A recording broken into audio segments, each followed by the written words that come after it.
In a stunning move, the Supreme Court has halted President Trump's sweeping tariff policy, sending shockwaves through Washington and Wall Street.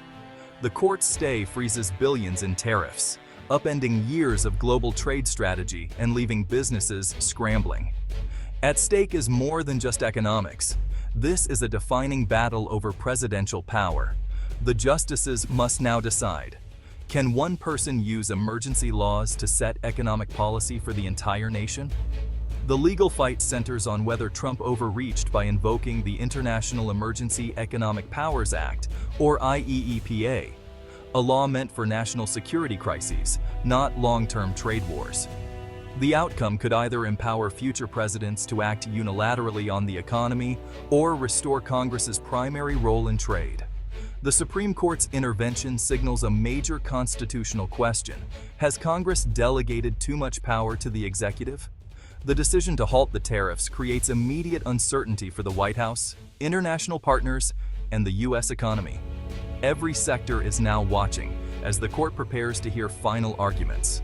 The stakes: the future of American trade, the balance of power in government, and the very definition of presidential authority. This is more than a policy dispute. It's a constitutional stress test. The court's ruling will set a precedent for decades, shaping how America does business with the world. As the legal showdown begins, one question looms: who truly controls U.S. trade policy? The answer will redefine the presidency itself. The heart of the case: did President Trump have the legal right to use emergency powers to impose broad, lasting tariffs? Challengers, American businesses, and importers say he misused a law meant for national security, not economic strategy. They argue the IEEPA was never intended for long-term trade policy, and that only Congress can set tariffs. The administration counters that economic threats justify emergency action, and the IEEPA gives the president broad authority. This legal clash is about more than tariffs. It's about whether the president can bypass Congress on major economic decisions.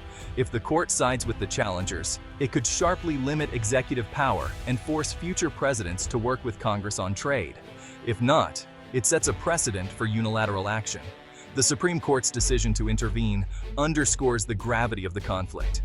The justices must now decide: did Congress intend for the IEEPA to be used as a tool for general trade policy?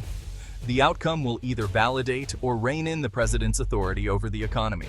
The Constitution gives Congress, not the president, the power to regulate commerce and set tariffs. Over time, Congress has delegated some trade authority to the executive for efficiency, but always with limits. The current dispute tests whether the president has claimed too much power under emergency laws. Critics argue that setting broad tariffs is a core congressional responsibility, not something to be done unilaterally by the executive. The Supreme Court must now draw a line: how much power can Congress delegate, and when does it go too far? Their decision will clarify the separation of powers for the 21st century. If the court sides with the president, executive power over trade could expand dramatically. If it sides with the challengers, Congress could reclaim its traditional role. The outcome will shape not just trade, but the balance of power between the branches of government. This is a pivotal moment for constitutional checks and balances. The IEEPA, passed in 1977, was designed for true national emergencies: hostage crises, terrorism, sudden threats, not for routine economic policy. The Trump administration's use of IEEPA to justify tariffs was unprecedented, arguing that chronic trade deficits were an extraordinary threat. Critics say this stretches the law's intent, turning a surgical tool for emergencies into a blunt instrument for economic policy. The legal challenge hinges on what Congress meant. Did lawmakers ever intend for IEEPA to be used for sweeping trade changes? The Supreme Court must decide if emergency can mean long-term economic issues. A narrow reading would restrict future presidents from using IEEPA for trade. A broad one would make it a powerful economic weapon. The ruling will either force presidents to seek congressional approval for major trade moves or give them a free hand. The court's interpretation will define the limits of emergency powers for years to come. The stakes: the very purpose of emergency laws in American governance. Enter the major questions doctrine. a legal principle that says only Congress can authorize decisions of vast economic and political significance. Challengers argue that imposing tariffs on hundreds of billions in goods is exactly the kind of major question that requires explicit congressional approval. They say the IEEPA's general language isn't enough for such a sweeping policy. The administration insists the IEEPA is clear and broad, giving the president needed flexibility. The Supreme Court has used this doctrine to strike down executive actions lacking clear legislative backing.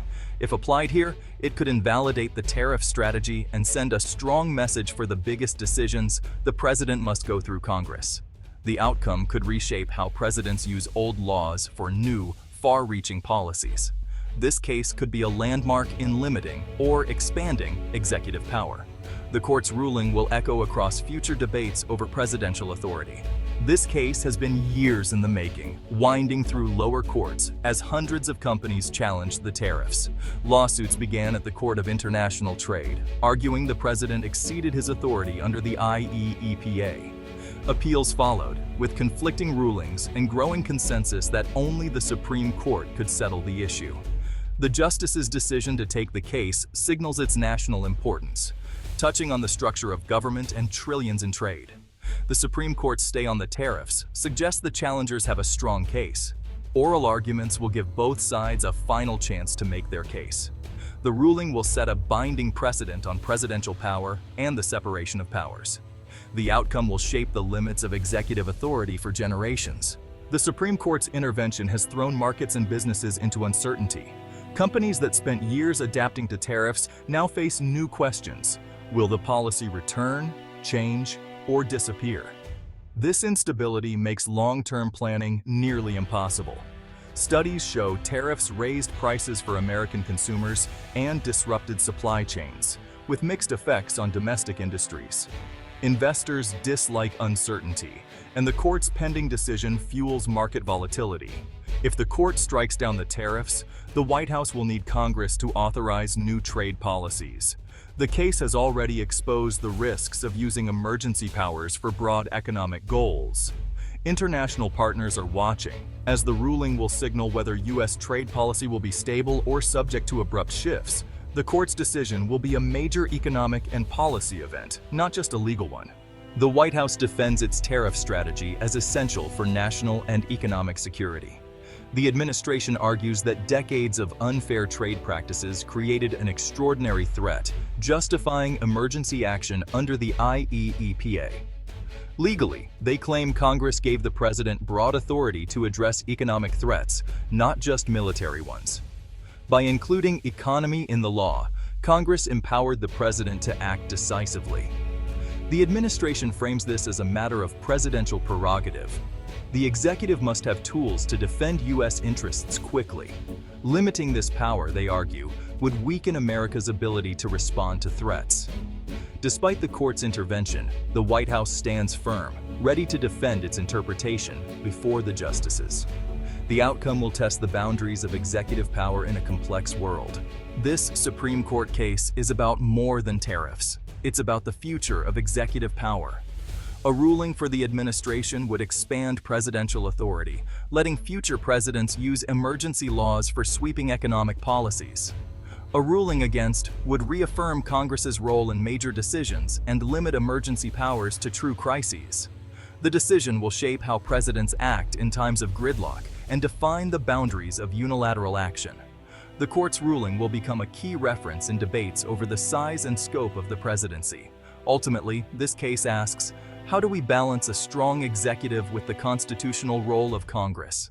The answer will set the rules for presidential power for years to come.